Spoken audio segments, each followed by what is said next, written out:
지금 좋은 기회가 오고 있다는 건 일단 아셔야 돼요. 이것만큼 좋은 기회가 어디 있습니까? 이걸 한 번만 잡으면 내가 5억 이상의 수익을 낼 수 있거든요. 너나님, 저는 노력을 많이 하고 싶진 않아요 라고 하시는 분들한테 제가 드리고 싶은 팁이 하나 있어요. 그게 뭐냐면, 돈 버는 방법들 참 많죠. 그런데 결국 이 4가지 중 하나입니다. 나는 어떻게 돈 벌 수 있을지 한번 체크해 보세요. 한 개인이 돈을 버는 과정은 4가지 경우 중 하나다. 첫 번째 경우는 자신의 시간을 파는 사람들이다. 대부분의 급여 생활자에 해당된다. 두 번째 경우는 자신의 시간을 조금 비싸게 파는 사람들이다. 소규모 사업자나 전문직, 연예인 등이 해당된다. 세 번째 부류는 타인의 시간을 파는 사람들이다. 이들을 우리는 기업가라 부른다. 마지막으로 투자자들이 있다. 자신의 시간을 파는 처음 두 부류는 일을 하지 않는 순간 모든 수입이 정지된다. 그러나 기업가나 투자자는 자기 몸이 아니라 아이디어, 즉 생각을 통해 수입 구조를 만들어 놓았기에 노동 여부와 상관없이 지속적인 수입을 발생시킬 수 있다. 따라서 자산이 없는 사람은 처음에는 시간을 파는 사람으로 시작해서 결국 기업가나 투자자까지 나아가야 한다. 이렇게 할 수 있을 때 비로소 한 가족 혹은 가문이 가난으로부터 벗어나게 된다. 기업가나 투자자들은 모두 이 과정을 거쳤다. 누구든 노력하면 한 세대 안에 이 모든 경로를 밟을 수 있다. 우리는 성공한 사람들의 현재만 보고 그가 수년 전, 수십 년 전부터 무엇을 해왔는지 미처 상상하지 못한다. 그도 한때는 자신의 시간을 팔았고 더 비싸게 팔기 위해 미친 듯 노력했고 거기에 안주하는 대신 창업에 도전한 사람이다. 손과 발이 돈을 벌던 시절을 지나야 머리로 돈을 버는 시절을 만날 수 있다. 네, 이 책 너무 유명하시죠? 김승호 회장님의 책인데 저희 하얀색 여우 캐릭터 이제 아마 떠올리시면 생각나는 매장들이 있으실 거예요. 스노우폭스 도시락, 그 다음에 스노우폭스 플라워, 스노우폭스라는 글로벌 외식 그룹의 회장. 총 매출이 1조 원이시더라고요. 사장을 가르치는 이제 사장으로 유명한 김승호 회장님의 이제 책이고, 저는 이 책을 한마디로 표현하자면 그냥 한 번뿐인 인생, 정말 살고 싶은 대로 살 수 있는 방법을 알려주는 인생 경영서라고 생각을 해요. 특히 저희 채널 보시는 분들처럼 이제 부자가 되고 싶다 하시는 분들한테는 1조 기업의 회장님이 어떤 마음으로 부자가 됐고 그다음에 어떻게 돈을 벌었는지를 이 책에 담아주셨다고 생각을 해요. 원하는 방향이 있다라고 한다면 그 방향대로 내가 한번 이번에 마음 먹고 살아볼 거야. 그럼 이 책을 꼭 읽어보셨으면 좋겠어요. 이 책이 저는 이거 저랑 다르네요, 파링님이랑. 그러네요. 나이는 초판 빨리 시청하셨어야죠. 그렇구나. 네. 저도 이 책이에요. 네. 죄송합니다. 얼핏 보면은 나는 급여 생활자니까 별로 관련 없지 않을까? 뭐 나는 지금 월급쟁이니까 이거는 뭐 사장들한테나 있는 거지 나한테는 별로 관련이 없는 책 아닐까? 라고 생각하실 수도 있는데 꼭 사장이 아니어도 돈을 벌고 싶다면 반드시 알아둬야 되는 내용들이 굉장히 많이 있어요. 그 수많은 내용 중에 중요하게 여겨지는 게 좀 전에 파링님이 소개해 주신 이 4가지인 거죠. 돈 버는 방법 4가지. 왜 중요하냐면 사람들이 대부분 돈 버는 방법 자체를 몰라요. 그러니까 내가 지금 하고 있는 거 외에 따로 돈 벌 수 있는 게 없다고 생각해. 그러니까 대표적으로 뭐냐면 이런 거죠. 내가 예를 들어서 직장생활 하고 있는데 돈을 더 벌고 싶잖아요. 그러면 자격증 공부를 해요. 맞아요. 예. 그러거나 아니면 조금 더 진취적인 분들은 투잡을 떠요. 저녁 때 다른 일을 해. 그러니까 이 정도거든요. 근데 사실 그거는 돈을 버는 여러 가지 방법 중에 하나를 그냥 2배 열심히 하는 정도일 뿐이에요. 실제로는. 그럼 나머지 돈 버는 방식들이 있단 말이에요. 그러니까 이거를 먼저 알아야 그럼 나한테는 어떤 방식이 맞고 어떻게 내가 돈을 더 벌 수 있을까를 좀 더 폭넓게 고민할 수 있거든요. 그래서 오늘 이 콘텐츠를 보시면 여러분들이 이런 걸 느끼실 거예요. 이렇게 돈을 벌 수도 있고 그걸 내가 지금 상황에서 어떻게 해나가야 될지 이거에 대해서 말씀을 좀 한번 드려보겠습니다. 첫 번째 경우가 시간을 파는 사람들, 자신의 시간을 파는 사람들이고요. 두 번째가 그 시간을 좀 비싸게 파는 사람들. 여기 이제 조금 비싸게 파는 사람들이라고 했지만 많이 비싸게 파는 사람들도 있죠. 네, 그런 분들도 있고요. 세 번째는 타인의 시간을 파는 사람들. 그리고 네 번째가 투자하는 사람들이에요. 이게 세상에 돈 버는 방식이고 저는 여기에 굉장히 동의합니다. 예, 사실상 자본주의에서 돈을 버는 방식은 이거 4가지거든요. 그러면 보면은 그럼 우리는 어디에 해당할까? 그 제가 우리는 어디에 해당할까라는 질문에 대해서 고민을 하면서 생각했던 거는 그냥 저의 과거를 봤어요. 그러니까 저의 과거는 평범 그 자체였기 때문에 뭐 지금도 뭐 그런 사람은 아니지만 그럼 옛날에 내가 평범했던 시절의 나를 돌아보니까 일상이 이렇게 구성되어 있는 거예요. 아침 9시 출근, 저는 6시 퇴근. 그럼 하루에 일하는 시간 8시간인데 실제로 출퇴근 합치고 뭐 하면 한 10시간, 11시간 정도를 그렇죠. 있는 거예요. 10시간이라고 가정을 해볼게요. 그럼 주에 5일이잖아요. 그럼 일주일에 50시간이란 말이에요. 그럼 한 달은 4주죠? 그럼 200시간이잖아요. 그럼 200시간 일하고 예를 들어 내가 200을 받는다. 제가 처음 회사 사회생활 시작했을 때 2007년에 받았던 첫 월급이 166만 원인가 그랬던 것 같아요. 그러면은 그냥 200만 원을 할게요. 그럼 시간당 얼마예요? 10,000원이잖아요. 예. 시간당 10,000원인 거예요. 그러니까 무슨 얘기냐면은 저는 1시간에 10,000원씩 교환하고 있는 거예요. 내 1시간을 드리고 10,000원을 받고 1시간 드리고 10,000원 받고 이런 식으로 가는 거였고요. 제가 직장 생활 하다 보니까 야근 수당을 주더라고요. 그러니까 야근을 하게 되면 이제 회사 전산에 입력을 해요. 그러면 1시간에 10,000원이 아니라 15,000원을 주는 거야. 초과 근무라고 해서. 그래서 저는 그때 무슨 생각을 가졌었냐면 야근하면 돈을 1.5배를 더 버네? 그러니까 야근을 막 입력을 하려고 그래. 조금만 야근을 해야 되면 무조건 야근 입력하고 하려고 하고 대부분 내 동료들도 다 그랬고 근데 지금 생각해보면 그게 좀 아쉽다는 거죠. 왜? 이거는 돈을 버는 방식을 하나를 2배 열심히 하는 것 뿐인 거예요. 대부분 사람들이 이 프레임에서 벗어나질 못해요. 그렇죠. 여러분들을 한번 잘 돌아보세요. 여러분들이 돈을 벌려고 할 때 이 돈을 버는 4가지 방법 중에 첫 번째, 내 시간을 팔아서 돈을 벌고 있는데 돈을 더 벌기 위해서 내 시간을 더 팔려고 하고 있진 않은지. 근데 이거가 물론 나쁘지 않아요. 처음에는 돈을 모아나가는 과정에서. 근데 이걸 통해서 부자가 될 수는 없다는 거죠. 그걸 정확하게 알아야 돼요. 그러면 여러분들이 지금부터 해야 될 건 뭐냐? 나머지 3개에 관심을 기울여야 된다는 거예요. 그럼 한번 보세요. 두 번째가 자신의 시간을 조금 비싸게 파는 사람이래. 근데 아까 제가 얘기했죠? 많이 비싸게 파는 사람도 있다고요. 나보다 시간을 조금 비싸게 파는 사람은 여러분들이 회사에서 고개를 부장님 쪽으로 좀 돌리면 앉아 있습니다. 대리님. 나는 시간당 10,000원, 주임 때, 사원 때. 대리님은 시간당 13,000원. 과장님은 시간당 18,000원. 뭐 차장님은 시간당 21,000원. 부장님은 25,000원. 뭐 이런 식이에요. 그러니까 나보다 조금 더 비싸게 파는 거죠. 그분들은. 근데 아까 제가 얘기했잖아요. 많이 비싸게 파는 사람도 있다고. 진짜 비싸게 파는 사람도 있어요. 그리고 이 사람들은 사실상 다른 걸 안 해도 돼요. 누구냐면요.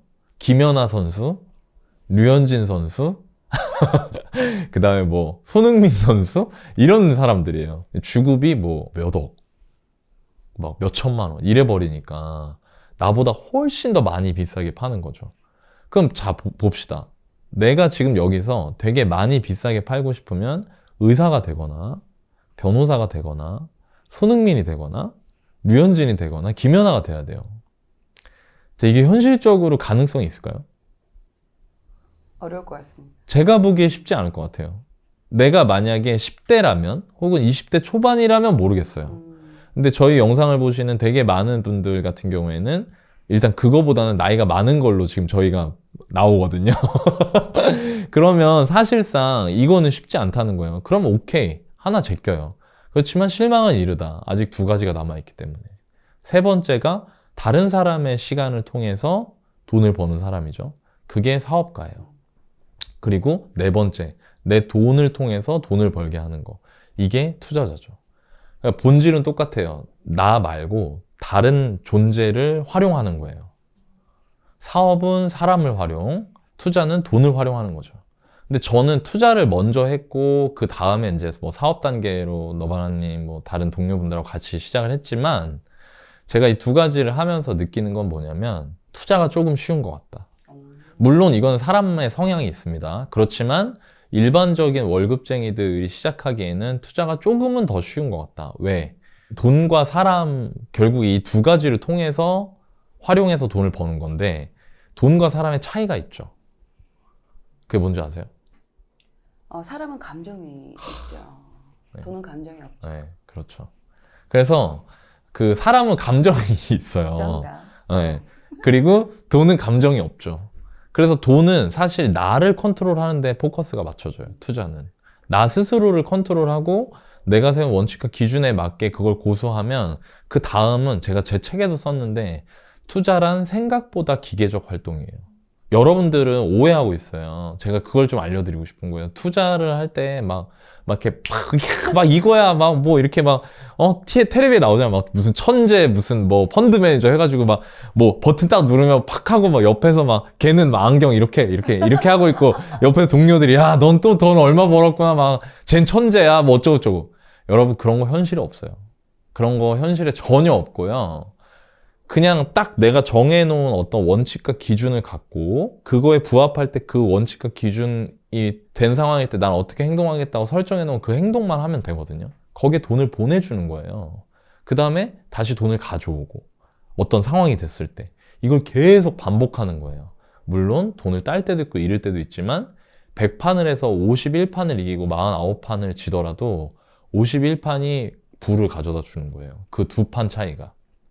이런 개념이 현실이거든요. 근데 이제 사업은 감정이 섞여 있는 사람을 활용해야 돼요. 그게 어려운 거죠. 그러면 다 이러실 거예요. 아, 뭐야. 그러면 뭐 다 투자만 해야 되는 거야? 또 그렇지 않습니다. 왜? 사업이 투자보다 속도가 빠를 때가 많아요. 제가 봤을 때는.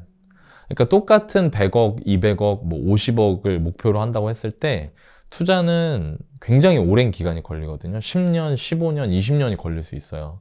근데 사업은 2년, 3년만 해도 그게 가능할 수 있다. 예, 그게 현실이에요. 우리가 보고 있는. 왜 그런 거 있잖아요. 막 뭐 벤처 신화, 뭐 스타트업 신화 이런 것들 나오잖아요. 그런 것들이 이제 사람을 활용하는. 그렇지만 에너지는 제가 보기에 배로 더 드는.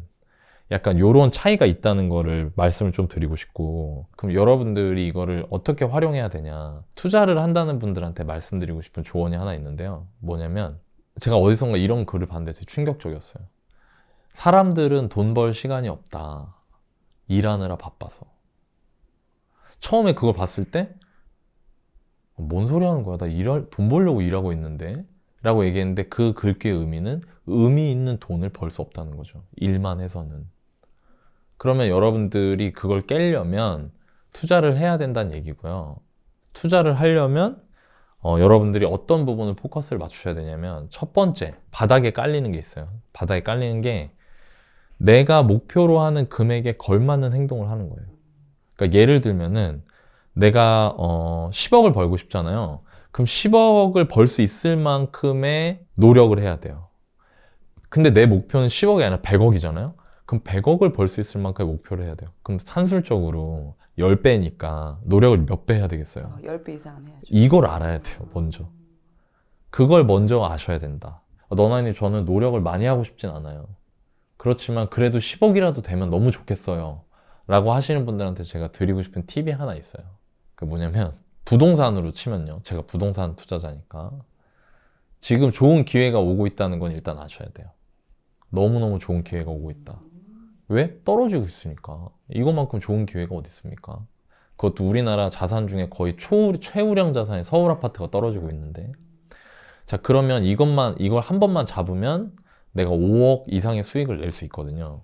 그럼 그걸 어떻게 해야 되냐? 근데 노력은 많이 하기 싫어. 근데 난 5억이면 내가 세상 해피할 것 같아. 50억은 모르겠고 5억이면. 그러면 제가 여러분들한테 팁을 하나 드리면요. 신문 기사를 보실 때요. 전세가율 사상 최고 이런 기사 나오잖아요. 그럼 그때 투자든 내 집 마련이든 하시면 돼요. 자, 신문 보는 거예요. 매일 네이버 쇼핑에서 원피스 보지 말고 신문 기사를 딱 하루에 5분만 보는 거예요. 그냥 네이버 경제 즐겨찾기 해놓고 계속 봐. 그냥 제목만 봐. 그러다 어느 날 갑자기 한 1년, 2년, 3년 지났는데 전세가율 사상 최고 이런 게 나왔다. 그럼 어떻게 하라고요? 그러면 내 집 마련이든 투자든 하셔라. 그러면 전 5억은 벌 수 있다 생각합니다. 그러니까 요 정도. 근데 너나이님 전 50억 벌고 싶은데요. 그러면 그거보단 공부를 더 하셔야겠죠. 전 20억을 벌고 싶은데요. 그럼 그거보단 공부를 더 해야 돼요. 예를 들면은 강의를 찾아 듣는다든지 아니면 저희가 2주에 한 번씩 코크님하고 하는 구해졸부를 매번 보고 정리를 하신다든지. 그거 하면 시간이 어떻게 되겠어요? 하루 5분 갖고 될까요? 안 되죠. 그렇죠. 그러니까 그런 식으로 접근을 한번 해보시는 거를 말씀을 좀 드리고 싶었어요. 좀 자세하게 말씀드렸습니다, 이거는. 네, 좋습니다. 되게 디테일하게 네. 길게 말씀을 잘해주셨습니다. 저도 투자하기 이전에 제가 돈 버는 방법 아는 건 딱 2가지였어요. 여기 첫 번째 나와 있었던 자신의 시간을 파는 사람들.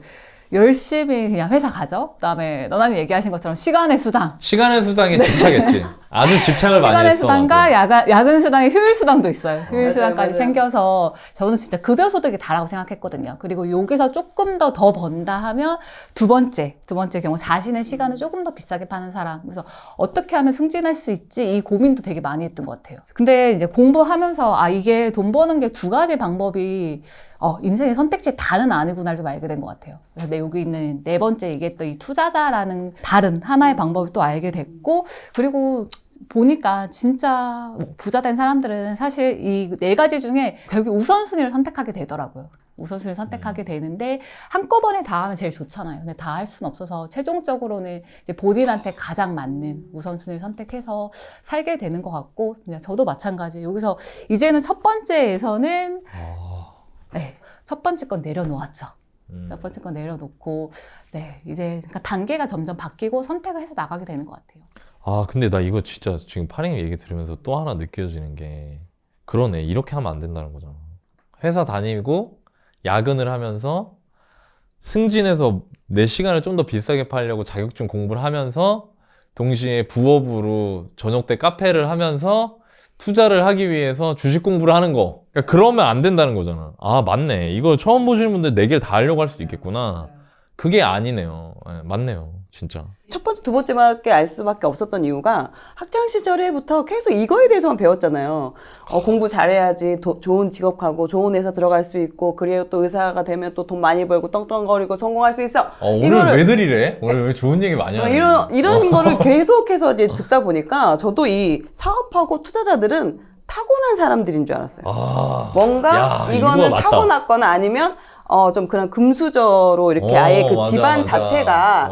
집안 자체가 어렸을 때부터 뭐 투자를 알려줘, 뭐 워런 버핏의 자식이라든가 뭐 삼성의 자제라든가 뭐 이런 식으로 맞네. 뭔가 이게 이 사람들은 나와는 다른 아예 그냥 태생적으로 이 사람들은 딱 타고난 그런 게 있을 거라는 생각 때문에 이 3번째, 4번째에 대해서는 좀 두려움이 더 컸고, 어차피 해봤자 좀 안 될 거야. 되면은 뭐 많은 사람들이 했겠지. 이런 생각을 좀 많이 했던 것 같아요. 대박이다. 근데 실질적으로 이 일반 회사원으로 아무리 열심히 다니고 정말 열심히 일을 하는 우리 주변의 뭐 선배님들이나 이렇게 봐도 결과적으로는 경제적으로 계속 힘들어하고, 그리고 이걸 또 그만두게 되면 계속 또 그 다음에 또 무슨 일을 해야 될지 계속 찾게 되고, 맞아. 이게 답이 아니구나. 3번째나 4번째를 준비를 해야 되는 부분이, 그래야 이게 나중에 더 나은 삶을 살 수 있다는 거를 깨닫게 됐던 거고, 최근에 저희 아들이 이제 고등학교 1학년이에요. 근데 이제 공부를 이제 안 했어.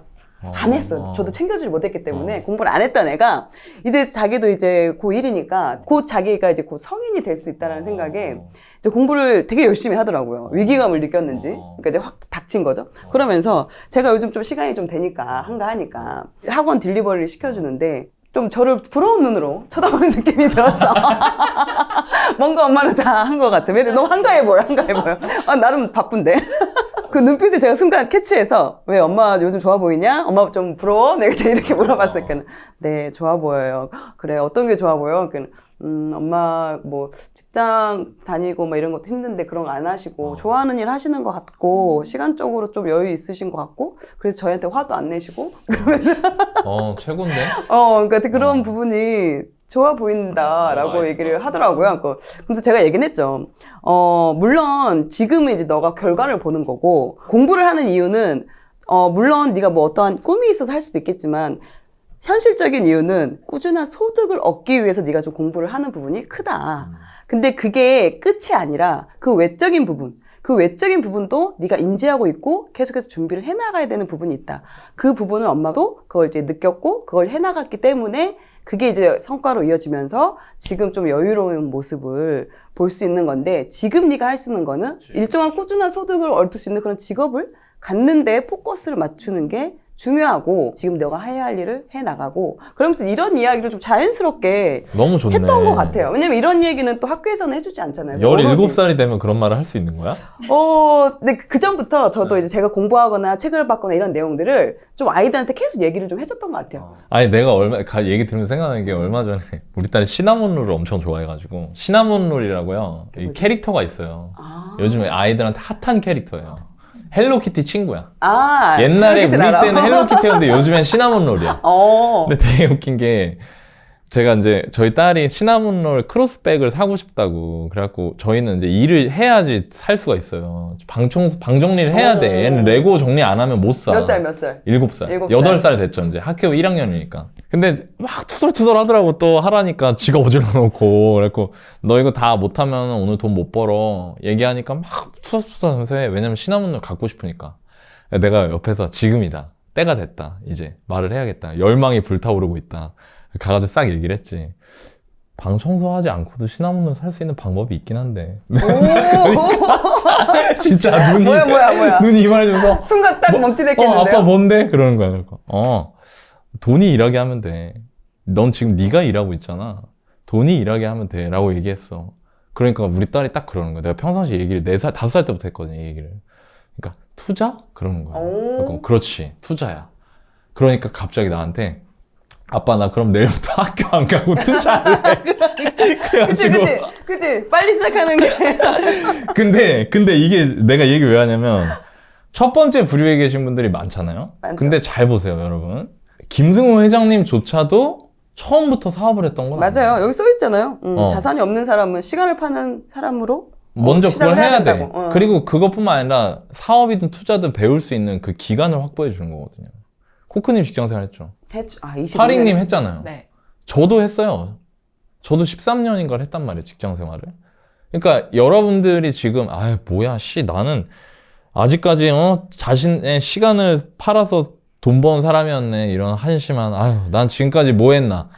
전혀 그게 아니라는 거예요. 아니야. 진짜 지금 부자들이 옛날에 했던 거를 그냥 여러분들이 지금 하고 있는 거예요. 그러면 보세요. 지금부터 여러분들이 어떻게 하냐에 따라서 나도 이제 부자가 될 수 있다는 거죠. 그렇죠. 그 얘기를 좀 해주고 싶고, 그래서 제가 저희 딸한테 그건 그거고 학교는 일단 가야 돼.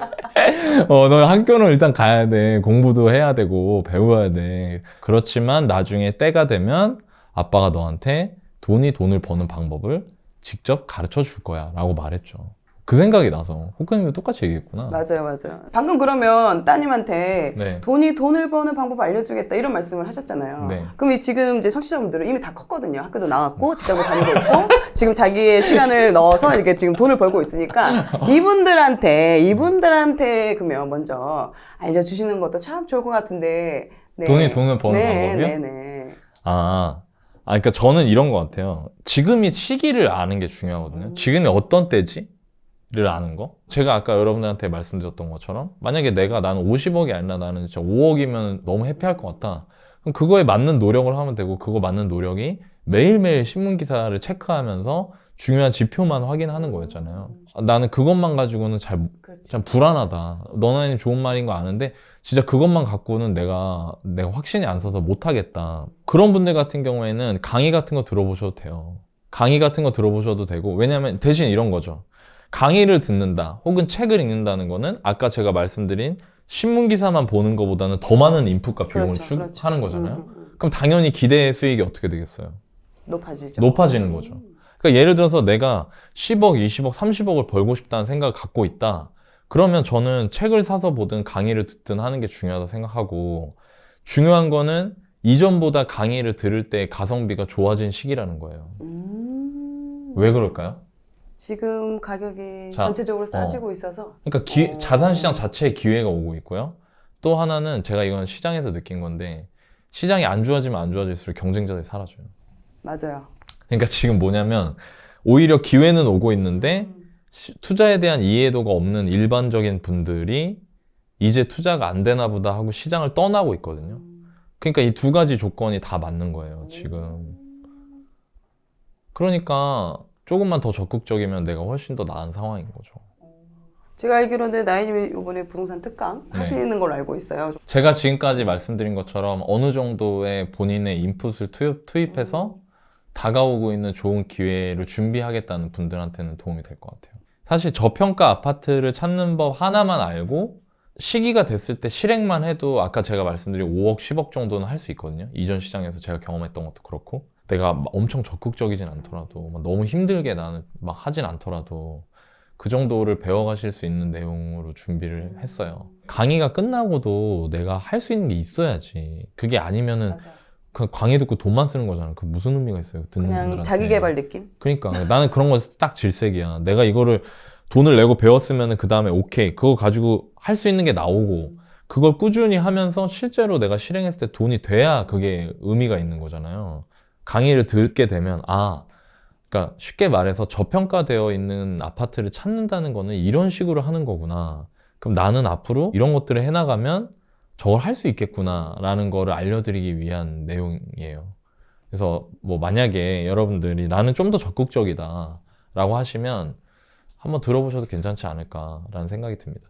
왜냐면 일단 지금 보시는 분들 대부분은 자기의 시간을 파는 사람들인 경우가 상당히 많죠. 그렇기 위해서는 우리가 이제 뭐 사업을 하든 아니면 투자자로 가든 포지션을 이제 바꿔야 되는 상황인데 뭐 책을 읽던지 강의를 듣던지 뭐 그걸 성공한 사람들 이야기를 듣던지 이런 게 조금 필요한 부분이라서 그렇게 같이 연관지어서 또 여러분이 생각해 볼 수 있으면 좋을 것 같습니다.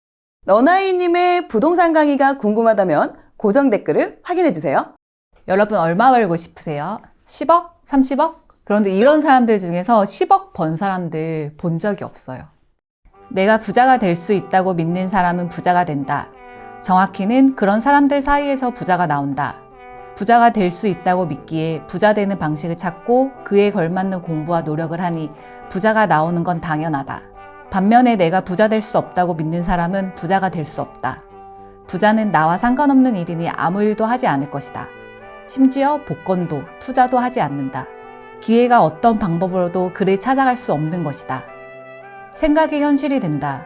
훌륭한 배우자, 건강, 풍요로운 삶, 정신적인 독립, 심리적 안정, 이 모든 것들은 원하는 사람은 얻을 수 있고 원하지 않거나 믿지 않으면 얻지 못한다.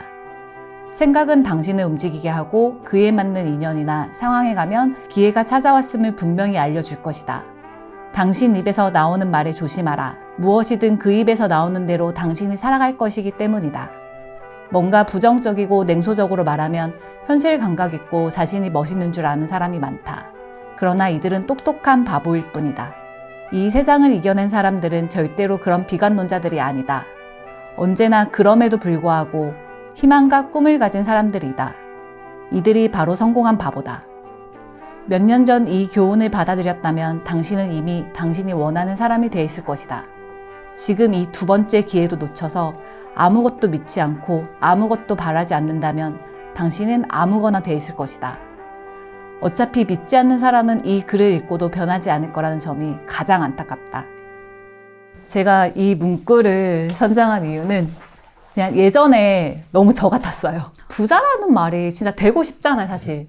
동경은 하는데 너무 먼 얘기라 제 얘기 같지는 않은 거예요. 그래서 막연히 되고 싶다라는 마음 한 가지, 하나는 저희가 예전에 봤던 그 흥부와 놀부의 흥부가 아니라 놀부죠. 흥부와 놀부의 그 놀부나 진짜. 스크루지 있잖아요. 그렇게 그냥 부자하면 그 이미지가 먼저 이렇게 떠오르더라고요. 부정적인 그런 인식을 심어줬을까? 진짜 근데 그것도 있는 것 같아요. 저희가 아무래도 그냥 그동안 부자나 경제나 이런 거에 대해 교육을 제대로 받지 못했잖아요. 그냥 전혀 다른 세계의 사람들이라고 생각을 하다 보니까 그냥 지금 상황에서 바뀌어야 되겠다는 생각조차가 안 들더라고요.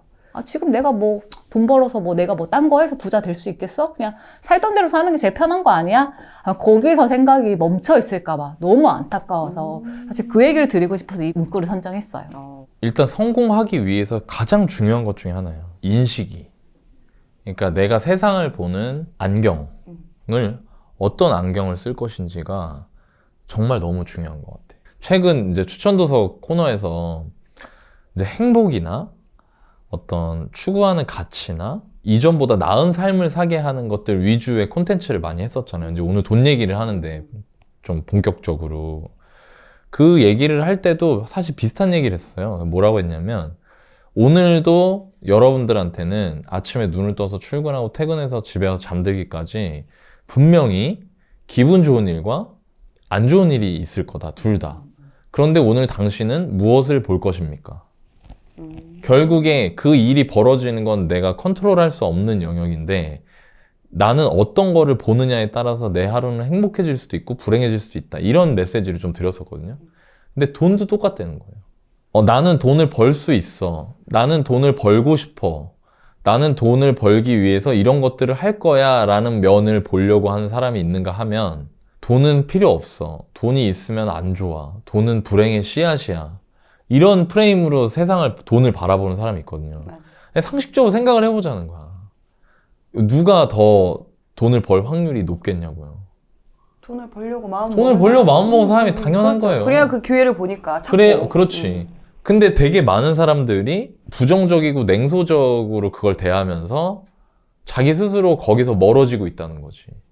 근데 더 문제는 뭐냐면 제가 이걸 왜 말씀드리냐면은 여기서도 이제 저 이 내용 읽으면 진짜 소름이 끼쳤는데 정말 비슷하게 생각을 하고 계시구나. 나 비슷한 정도가 아니라 똑같구나. 똑똑해 보이나 봐. 그 냉소주의자들이. 시크하게. 근데 되게 웃긴 게 저는 딱 그것만 보거든요. 대안 없잖아요. 그건 똑똑한 게 아니에요. 게으른 거지. 예, 게으르거나 두렵거나 둘 중에 하나예요. 제 경험상. 왜? 제가 옛날에 그랬기 때문에. 제가 옛날에 그래서 그 마음을 정확하게 알아요. 그러니까 제가 제 책에도 썼거든요. 뭐라고 썼냐면 너바나님 책을 서점에서 보고 처음에는 그냥 뭐 안 봐 저런 거 이랬었는데 그때 제가 속으로 무슨 생각했냐면 야 투자 같은 거 뭐 자기 일도 잘 못하고 그냥 자신도 없고 괜히 남의 돈 꽁으로 먹으려고 하는 사람들이나 저런 거 하는 거지. 내가 뭐 대기업도 아니고 뭐 이러는데 내가 뭐하러 저런 거를 해. 위험하기만 하지. 근데 제가 가만히 생각을 해보니까 저는요 그때 당시 제 마음속에 뭐가 있었냐면 두려움이 있었어요. 그러니까 돈을 잃는 거에 대한 극도의 두려움을 가진 사람이었어요. 그러니까 저도 투자하면서 사람들 많이 만났는데 그렇더라고요. 사람마다 달라. 어떤 사람들은 돈을 조금 잃어도 타격이 크지 않은 사람이 있어. 근데 어떤 사람은 조금만 잃어도 뭐 거의 뭐 내 뇌가 타들어가는 듯한 고통을 느끼는 사람이 있어. 저 옛날에 그런 거 있잖아요. 지금도 할래는 아이들이 학교에서 저 학교 다닐 때 그 책 위에다 이렇게 올려놓고 동전 쳐가지고 뒤집어지면은 이렇게 돈 가져가는 거 그것도 안 했어요. 동전치기? 동전치기. 그러니까 이렇게 이거 아시죠? 이렇게 책에다가 김수현 씨 죄송합니다. 책 이거밖에 없어. 자 여기다 이렇게 해가지고 동전 이렇게 탁 하면 동전 이렇게 휘리릭 구르면서 두 개 똑같은 면 나오면 내가 가져가고 이런 거 있잖아요. 그런 거 게임을 막 했단 말이에요. 친구들이 학교에서. 근데 저는 그것도 안 했어요. 진짜? 왜 안 했냐면 혹시나 돈을 잃을까 봐. 너무 나랑 다르다. 코코님 아니었어요? 저는 그런 게 제가 만들어요.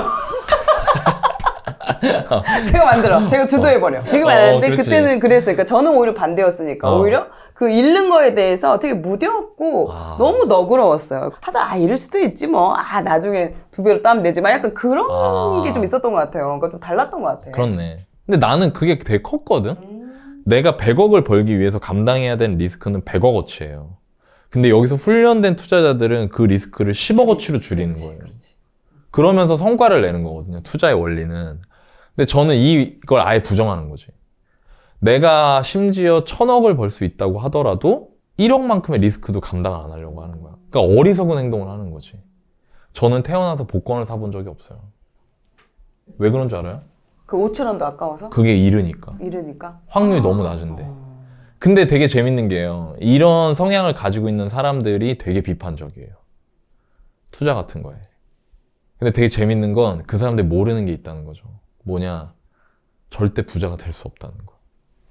그렇죠. 리스크를 시도를 안 하잖아. 그러니까 이 원리를 알아야 된다는 거야. 그러니까 뭐냐면 내가 리스크를 넣지 않으면 그거에 걸맞는 리턴을 얻을 수 없다는 걸 알아야 돼, 먼저.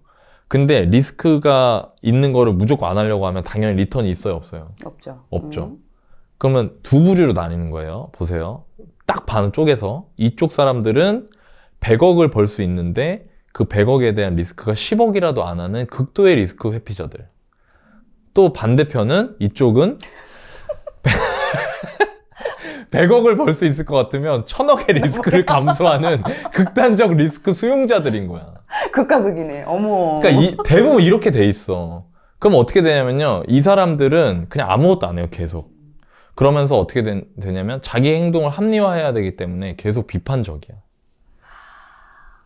그러니까 안 되지. 야, 거봐 안 된다고 했잖아. 그거 했다가 야, 옆부서 박 차장 못 봤냐? 왜냐면 또 이런 사람들이 꼭 주변에 한두 명씩 있거든. 이런 사람 주변에는 저 같은 사람이 한두 명씩 있으니까 제발. 그렇지. 그러면서 이런 거지. 야, 옆부서 박 차장 못 봤어? 담보대출 받아가지고 주시고 2억 날려가지고 지금 장난 아니잖아. 이번에 지금 명태로 뭐 돈 얼마 주는데 그거 신청도 못해. 지금 맨날 전전긍긍 하잖아. 야, 괜히 쓸데없는 짓 하지 말고 그냥 직장생활 열심히 해가 되는 거야, 이 사람들은. 그러면서 그걸 뒷받침해야 되기 때문에 똑똑한 사람들일수록 여러 가지 근거를 대. 경기 침체 몰라? 무역수지 적자 몰라? 미국 어떻게 될지 몰라? 너 임마 그러니까 너 맨날 돈 잃는 거야. 인구도 줄고 있고. 근데 본인은 돈을 잃진 않아. 근데 벌질 못하지. 그러니까 계속 그 안에서 쳇바퀴를 도는 거지. 또 이런 게 있어요. 저희 아버지가 주식을 하셔서 쫄딱 망해서요. 저는 절대 주식은 하지 않을 겁니다. 저희 어머니가 부동산 하시다가 쫄딱 망해서요. 저는 절대 부동산을 하지 않을 겁니다. 근데 그건 부동산이나 주식의 문제가 아니고요. 아버지나 어머니의 문제였던 거예요. 그렇죠. 그 투자한 사람의 문제였던 거죠. 근데 감정이 들어가서 오독을 하는 거지. 있는 그대로를 보지 않고. 맞아. 그러면서 또 현실과 다른 의사결정을 한단 말이죠. 또 반대로 이 리스크 수용자들은 포용자. 어떻게 되냐, 한 방에 망해. 맞아. 한 방에 망하는 거야. 맞아요. 그러면 보세요, 여러분. 이걸 알면 돼요. 개념적, 감정적, 관념적 관점을 빼고요. 있는 그대로를 보는 거야. 있는 그대로. 예를 들어 내가 원하는 게 100억인데 100억을 누가 벌었대. 파릭님이. 100억을 어떻게 벌었지? 그 사람한테 물어보고 배우고 계속 하다 보니까 저 사람이 리스크를 회피한 게 아니야. 내가 지금까지 무조건 두려워만 했는데 그러면 안 되는구나. 그런데 요령이 있을까? 봤는데 100억의 수익을 추구하면서 리스크를 10억 정도로 줄이는 거야. 그런 방법들을 저 사람은 알고 있어. 그걸 따라 하면 돼요. 또 반대로 리스크를 크게 감수하려고 하는 사람들도 내가 왜 망했을까를 보는 거죠. 맞아요. 그래서 저는 여러분들한테 이 두 가지 말씀드리고 싶어요. 왜 부정적일까? 부정적인 사람들이 둘 중에 하나다. 리스크를 극대화해서 보는 사람, 리스크를 극도로 회피하려고 하는 사람. 근데 현실은 그렇지 않다. 현실에서 벌어지는 리스크와 기대 수익의 관계를 잘 살피고 내가 그거에 맞게끔 체크리스트를 만들고 탁탁탁 해나가면 그러면은 나도 그 길로 갈 수 있다. 김승호 회장님은 그 얘기를 하는 거죠. 왜? 이 길은요, 부자가 될 수 있다고 말하는 사람들만 찾게 되어 있기 때문에. 말을 하는 사람만 그 있는 그대로 현실의 올바른 길을 찾게 돼 있어요. 그러니까 저는 김승호 회장님이 이 얘기를 하신 거를 조금 더 풀어서 설명을 해드리고 싶은 마음이 들더라고요. 저는 그런 걸 느꼈던 것 같아요. 생각해보니까 저도 그 리스크를 되게 수용하는 입장이잖아요. 그러니까 돈을 약간 잃는 거에 대해서 크게 이렇게 데미지를 받지를 않았어요. 그러니까 이 돈에 대해서 그런 가치에 대해서 중요성에 대해서도 크게 생각하지 않다 보니까 이게 어떻게 보면 씀씀이와도 연결이 됐었고. 그러니까 이거 하게 되잖아요. 돌리기. 돌리기. 리볼빙. 리볼빙. 이거. 그런 것도 이게 다 연관이 되더라고요. 돈에 대한 개념이나 가치가 다 다르다 보니까 소비도 막 하게 되고 투자에 대해서도 무분별하게 하는 경우가 있었어요. 그러니까 확실히 그러다 보니까 저 같은 경우는 그러니까 유지는 했었겠지만 유지조차 안 됐겠죠. 그렇지. 쓰는 것도 많이 쓰고 투자에도 다 마이너스 나고 이러니까 근데 그거에 대해서 어느 순간 이제 크게 느낀 거죠, 저희 같은 경우는. 그게 그 데미지가 조금씩 오면은 별로 이렇게 느끼는 게 아니야. 그냥 통장이 줄어드는 거는 이걸로는 약해. 어딘가에서 전화가 온다거나.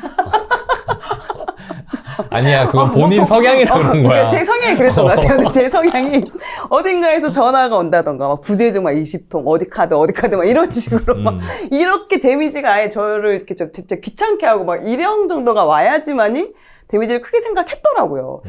이게 내가 뭔가 잘못했구나. 나 이렇게 계속 가다가 큰일 나겠다. 정말 그런 생각이 느꼈고, 그러면서 이게 이제 바뀌게 되더라고요. 투자에 있어서는 이게 되게 어떻게 보면 뭐 좋을 수도 있겠지만, 또 다른 부분, 약간 리스크에 대해서 좀 조심해야 되는 부분, 미리 대비하는 부분, 이걸 내가 좀 키워야 된다는 생각이 들었고, 투자 언론서 같은 것들을 보면은 워런 버핏이나 뭐 이런 분들이 쓴 책은 모두 다 돈을 잃지 말아라 이런 거에 대해서 계속 맞아. 강조를 하더라고요. 돈 많이 벌어라 이게 아니라 그게 왜 그러냐라고 봤더니 그 리스크에 대는 거, 돈을 잃는 경우가 더 많기 때문에 잃는 거에 대해서 더 조심을 해야 되고 그게 먼저 기본이 돼야 된다라고 계속 강조를 하는 걸 보고 지금은 저는 이제 투자를 생각하면 버는 것보다도 이게 안 됐을 경우 어떻게 되지? 이 최악의 상황, 플랜 B, 이거를 먼저 초점을 맞춰서 생각을 하고, 이 부분이 내가 감당이 가능하다? 그러면 그때 이제 투자를 진행을 하게 되더라고요. 그래, 그 넘어가는 이것도 과정이 중요한 거야. 훈련이 되고, 근데 이걸 내가 먼저 인식을 해야 된다는 거죠. 해야지. 내가 재테크나 아니면 투자에 대해서는 좀 이런 성향을 갖고 있구나. 인지를 해야지 이걸 개선하기 위해서 방법을 찾게 되잖아요. 근데 저는 지금 저희가 이제 리스크 얘기를 하지만 사실 진짜 부동산 모를 때 리스크라는 단어도 잘 모를 뿐더러 그치. 그렇지. 그러니까 리스크 때문에 무서워서 부동산 한다 만다 이걸 고민하지도 못했거든요. 근데 그때 그럼 내가 왜 이렇게 경계심이 있었지 생각하면 저는 그냥 두려웠던 것 같아요. 그러니까 대부분이 그 두려우면 마음이 크죠. 맞아. 근데 그 두려움이 잃어버릴까봐 이 두려움까지의 단계까지도 못 가고 내가 바라는 게 나는 지금 평범한 사람인데 부자가 돼야 돼. 그럼 이 사이에 갭을 메꿔야 되잖아요. 그게 힘들어. 그러면 그 힘들 것 사이에 같아서. 뭐를 해야 될지 모르는데 맞네. 그 모르는 거를 해야 된다는 두려움이랑 얼마만큼 해야 될지도 모른다는 그 두려움이 너무 막막한 거예요, 사실. 그리고 옆에 누가 있어야죠. 맞아. 그리고 옆에 있는 사람이 심지어 없는 수준이 아니야. 다 부정적이잖아. 맞아요. 그냥 옆에서 그냥 다 평범하게 다 살죠. 그리고 한 달 카드값 갚았을 때 코크님 얘기하신 것처럼 전화 안 오면 일단 그냥 그 한 달 무사히 잘 넘어갔구나 생각하면서 사시는 분들 많구나. 아니, 그러니까 어떻게 나만 그런 거 살았던 거야? 알지? 나만 그런 거 알지? 그냥 카드값 잘 갚고 한 달 한 달 잘 보내면 그냥 무슨 일 없구나 그냥 하면서 사는 게 보통 사람들이니까 그냥 그런 분들 이제 주변에 있다가 공부하면서 그게 되게 좋은 것 같아요. 옆에 실제 같이 이제 공부하시는 분들 아니면 투자해서 성공하신 분들을 보게 되잖아요. 근데 그분들이 심지어 그냥 나랑 비슷해. 예전에 똑같지. 나처럼 그냥 월급쟁이였다가 노력한 시간 덕분에 자산이 쌓이는 걸 다 보다 보니까 이게 되는구나를 알게 됐어요. 되는구나 알게 되죠. 되고 그리고서 사실 월버가 너무너무 좋은 게 그걸 또 다 가르쳐 주잖아요. 지역 어떻게 보고 얘 어떻게 정리해가지고 정말 나이님 이제 저평가 아파트 사는 것처럼 어떻게 비교해서 좋은 거 사야 될지를 다 알려주니까 그냥 그거 배운 대로 했던 것 같아요. 아니 저는 제가 여러분들한테 말씀드린 얘기를 직접 너바나님 만나고 알았어요. 그러니까 저는 이게 너무 좋은 것 같아요. 유튜브가 진짜. 그치. 그러니까 틀면 나오니까. 이게 원래는 맞아. 옛날에는 어떤 거였냐면은 그냥 아는 사람들끼리만 자기들끼리 속닥속닥 그냥 하던 거야. 그냥 야 너 주변에 사람들 너 어때? 제 주변 뭐 옆에 있는 뭐 최 과장은 뭐 주식으로 얼마 잃었습니다. 옆에 있던 어떤 사람은 투자를 해가지고 돈을 잃어서 저는 그래서 투자해서 돈 번 사람 본 적이 없기 때문에 전 너무 무섭습니다. 대부분 이러잖아요. 맞아. 그러면은 이제 그거에 대해서 실제로 깨줄 수 있는 게 직접 만나야 되는 건데 이런 걸 통해서 유튜브 방송 같은 걸 통해서 이렇게 생각하는 사람도 있구나라는 걸 알 수 있다는 거죠. 그 독서 모임 제가 참여하잖아요, 가끔. 그러면 독서 모임 끝나고 나서 내가 물어봐. 어떠셨어요? 그러면 사람들이 뭐라고 얘기하냐면 처음이고 저 진짜 너나이님 저 진짜 아무것도 모르거든요. 그냥 그리고 책 읽는 것도 솔직히 이거 강제로 책이나 한번 읽어보자 에이 하고 그냥 신청했는데 맞아. 처음인데 너무 좋았다. 그러니까 왜 뭐가 좋았냐라고 물어보면은 일단 여기는 맨날 유튜브 보면은 뭐 너나이님 뭐 힘들었던 얘기, 뭐 코크님 뭐 힘들었던 얘기, 파리님 힘들었던 얘기 이런 거만 들어가지고 자기는 무서웠대. 그럴 수 올 있지. 때. 그럴 수 있지. 처음 올 때 나는 저 사람들처럼 막 그렇게 열심히 살아본 적도 없고 막 그래 본 적 없는데 그냥 조금 관심이 있어가지고 한번 해볼까 말까 고민하다가 그냥 책이나 한번 읽어보자 뭐 안 된 말고 하는 마음을 신청했는데 여러분 제가 걱정 안 하셔도 되는 게요 다 여러분들 같은 분들이 많아요. 맞아요. 처음 들어오신 분들이 전혀. 맞아요, 맞습니다. 오히려 그러니까 이런 느낌이에요. 나는 독서 모임 참여하면 이제 한 그 모임에 한 10명 정도 맞아요. 있으니까 그러니까 10대 1의 느낌이야. 근데 여러분들은 여러분이 1이고 나머지 10일 것 같죠? 절대 그렇지 않아요. 여러분들하고 비슷한 분들이 와서 그 초창기 때 했던 고민들을 털어놓고 서로 이야기를 나누면서 방향을 잡아가는 거고 저는 그 한 번이 어떤 의미를 갖는다고 생각하냐면 내 주변 사람을 바꾸는 첫 번째 시도가 되는 거죠. 맞아. 가장 쉽게 바꿀 수 있는 특히나. 여러분 주변에 옛날에 너나이나 코크드림 같은 사람들만 있으니까 한 명은 저기서 펑펑 써제끼면서 업무 시간에 핸드폰을 잠깐만요 하면서 핸드폰 받으면서 독촉 전화 받으러 나가고 있고, 한 명은 옆에서 야 여러 가지 이유로 조목조목 되면서 야 경기 침체 안 돼, 지금 뭐 폭락이 와, 뭐 금융위기가 와, 너 그러면 큰일 나, 계속 이렇게 얘기하는 어떤 똑똑한 사람이 있고. 그러니까 이게 내가 뭘 하고 싶어도 어렵잖아. 그렇지. 마음 먹어도 아니야 하면 안 돼 안 돼 안 돼. 근데 나랑 비슷한 고민을 하는 사람들이 일단 온단 말이에요. 근데 그 사람들끼리만 놔두면 어떻게 될까요? 그 모임이 산으로 가죠. 또 우왕좌왕하죠. 우왕좌왕하죠. 그렇지. 그래서 저희가 그 투자 경험이 있는 사람들을 다 배치를 해드린단 말이에요. 독서 모임 할 때. 그러니까 사람들이 이거 별거 아니네, 이거 너무 좋은데? 그러면서 독서 모임 오셨던 분들이 오시더라고요. 근데 간혹 비용까지 내가면서 내가 책을 봐야 되냐, 독서 그렇지, 모임을 가야 그렇지. 그런 되냐, 생각할 수 있지. 그러니까 이런 그렇게 생각할 수 있지. 얘기를 하시는 분도 있어요. 근데 충분히 그럴 수 있다고 생각하는데 끝나고 나면 그 얘기를 진짜 많이 하시더라고요. 이거 혼자 읽었으면 진짜 나 못 읽었을 것 같다. 근데 읽을 돈 수밖에 냈잖아. 없게 돈 냈는데 안 읽을 수가 만드는구나. 없어. 그러니까 나의 어떻게 보면 비용을 냈기 때문에 본인 심리적인 부분도 있고, 두 번째는 저희 여기 독서 모임을 진행하시는 분들이 처음에 다 월급쟁이나 이런 평범하게 투자 시작해서 온갖 시행착오 겪어서 그 자리에 계신 분들이 모임을 진행해 주세요. 그러다 보니까 나는 그냥 책 읽고 느낀 점 좀 나눌 줄 알았는데 와보니까 내가 돈 버는 거에 대한 고민도 들어주네, 코칭도 해주네. 그 시간이 너무 알찼다고 얘기를 많이 하시더라고요. 그게 그래서 중요한 것 같아요. 맞아요. 지난달에 이제 독서 모임 하는데 누수 상담을 하시더라고요. 누수가 지금 났는데 어떻게 해야 되느냐, 이거 해결 방법이 있느냐, 또 이제 또 쫙 알려드렸죠. 우리 또 경험 잘하셨네. 많잖아요. 네. 경험 부자들, 네. 누수 경험 부자. 지금도 하나 쫙 세고 있습니다. 알려드렸죠. 저도 지금. 저도 지금 하나 처리 중입니다. 네. 그래서 그냥 그거 본인 스스로 책 읽는 게 어렵다면, 그 다음에 투자할 때 고민이 있는데 나눌 동료가 없다 그러면 저는 이런 기회들 정말 잘 활용해 맞아요. 보시면 좋을 것 정말. 같아요.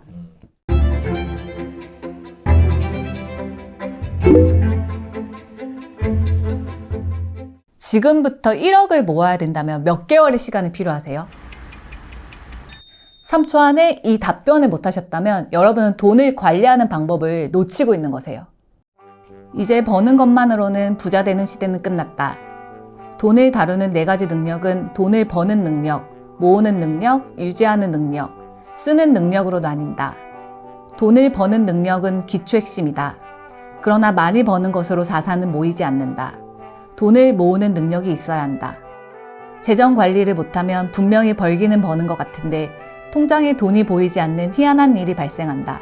벌어놓은 돈을 어떻게 관리하느냐에 따라 돈이 흩어지지 않고 쌓이게 된다. 돈을 유지하는 능력은 모으고 뭉쳐놓은 돈을 지키는 능력이다. 지키기 쉬워 보이지만 가장 어려운 일이다. 자산이 허물어지는 것은 한순간이다. 집을 짓는 데는 3년이 걸려도 허무는 데는 하루면 끝이다. 자산을 유지 못하는 가장 큰 이유는 올바르게 투자돼 있어야 할 자산을 관리하지 못한 탓이다. 유지를 잘하면 일단 지금부터 다시 가난해지는 일은 없다. 마지막으로 필요한 능력은 돈을 쓰는 능력이다. 돈은 써야 들어오며 너무 안 쓰면 가둬놓은 연못처럼 썩기 마련이다. 대신 그럴 만한 일에 써야 들어온다. 이 4가지 능력이 각기 다른 능력이고 각기 다른 공부라는 것을 분명히 이해해야 한다. 우리는 한때 부자가 되고 싶은 것이 아니다. 우리는 평생 부자로 살다가 후손들까지 부자로 살기를 바라는 마음을 가진 부자 1세대 시조다.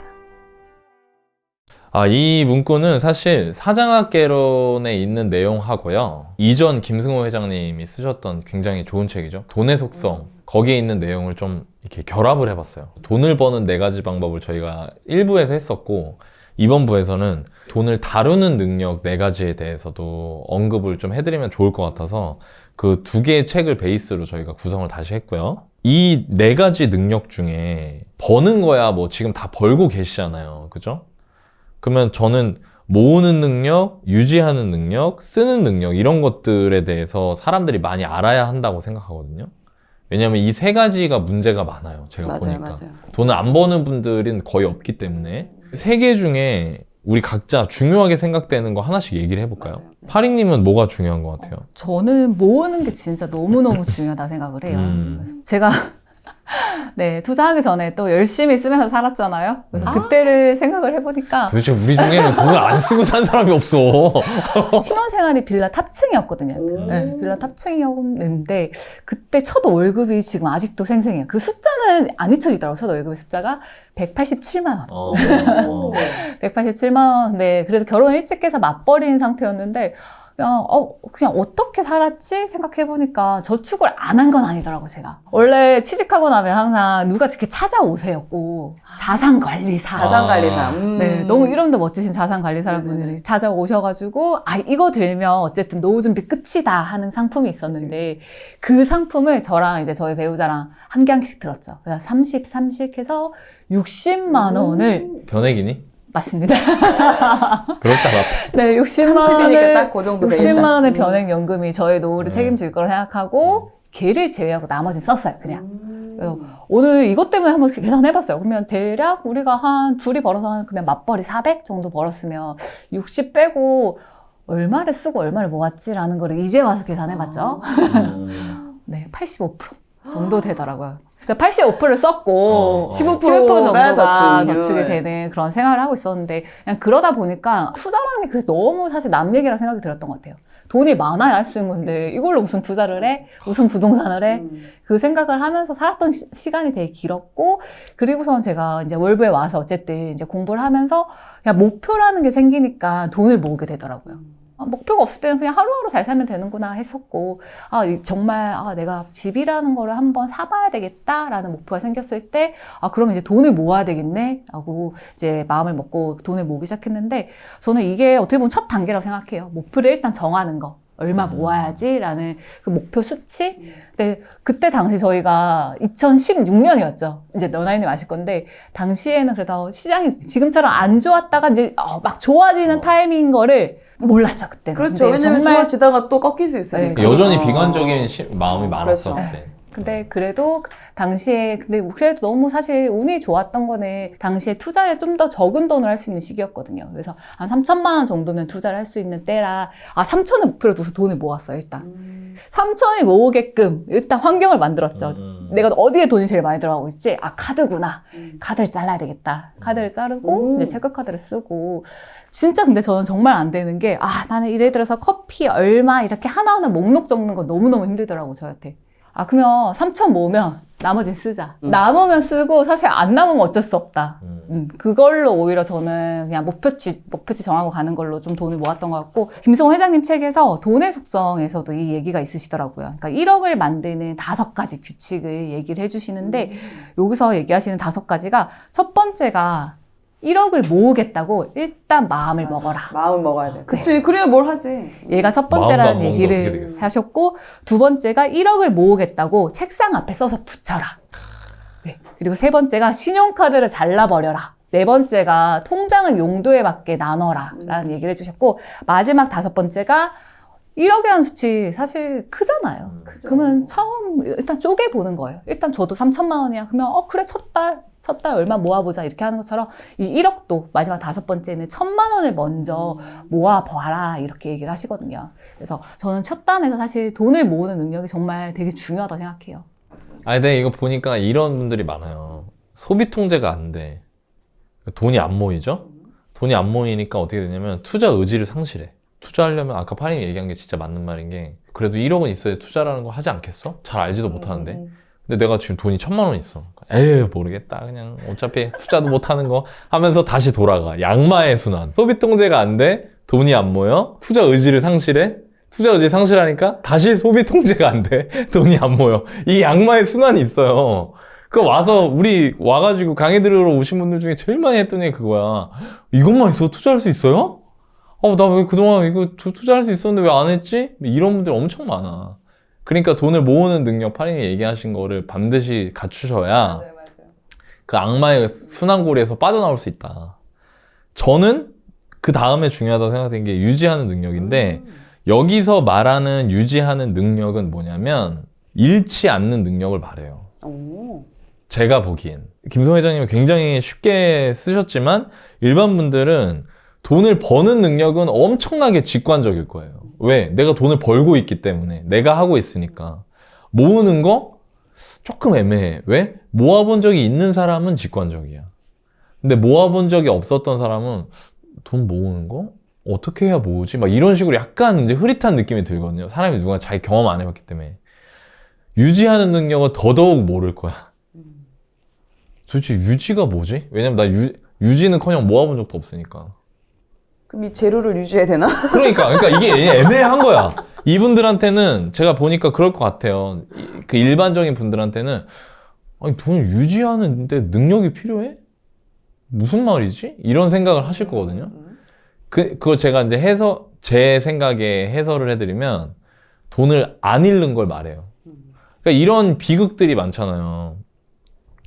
퇴직을 하면서 퇴직금으로 뭐 2억을 받았는데 그 2억을 몽땅 사기로 날렸다거나 아니면 몽땅 잘못된 투자로 크게 이제 어려움을 겪는다거나 노후에 이런 경우가 여기서 흔히 말하는 유지하는 능력이 결여되어 있기 때문에 벌어진 현상인 거죠. 그래서 이거를 저는 어떻게 말하고 싶냐면 잃지 않는 능력이라고 바꿔서 말을 하고 싶은 거고 여기 쓰신 게 보면은 지키기 쉬워 보이지만 가장 어려운 일이다. 자산이 허물어지는 건 한순간이다. 집을 짓는데 3년이 걸려도 허무는 데는 하루면 끝난다. 유지 못하는 가장 큰 이유는 올바르게 투자되어 있어야 할 자산을 관리하지 못한 탓이다. 그러니까 이 말이 제가 말씀드린 그런 겁니다. 뭐 퇴직금을 잘못 굴린다거나. 그럼 이거를 잃지 않는 능력을 가져야 돼요. 근데 제가 이거를 그럼 어떻게 가져야 되냐? 여러분한테 설명 어떻게 드리지? 고민해봤는데 지금 돈을 버는 4가지 능력을 제 나름대로 이 능력을 갖추기 위해서 필요한 속성들이 있거든요. 그거를 제가 고민해봤어요. 말씀드리면 돈을 버는 능력과 모으는 능력은요. 근면함과 성실함이 중요해요. 근면, 성실이 중요해요. 그거 2가지면 버는 거랑 모으는 걸 어느 정도 할 수 있어요.